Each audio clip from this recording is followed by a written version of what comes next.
Carnegie makes the concept come alive beautifully with a story about the test pilot Bob Hoover. Bob Hoover was returning from an air show in LA back to his home base in San Diego when all of a sudden, midair, the engine of the World War II propeller plane stopped working. With some deft maneuvering, he was able to emergency land the plane, but it was badly damaged.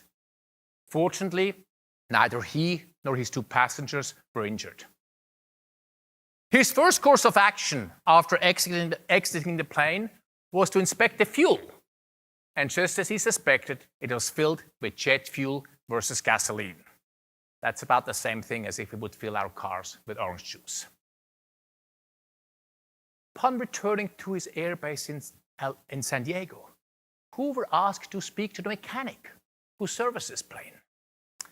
Now, how would you show up with a mechanic? I don't know, I might break his nose or make him lose a few front teeth. Not very HR confirm, I know. Here's what happened.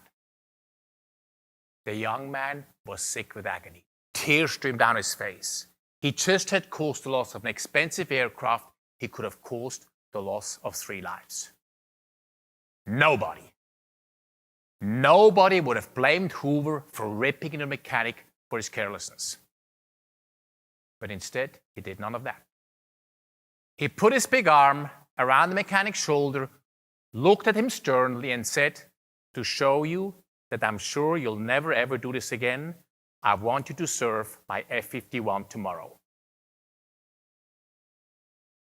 By choosing this calm, empathetic, yet very to the point way of communicating, Hoover made it safe for the mechanic to own his mistake and make good on it.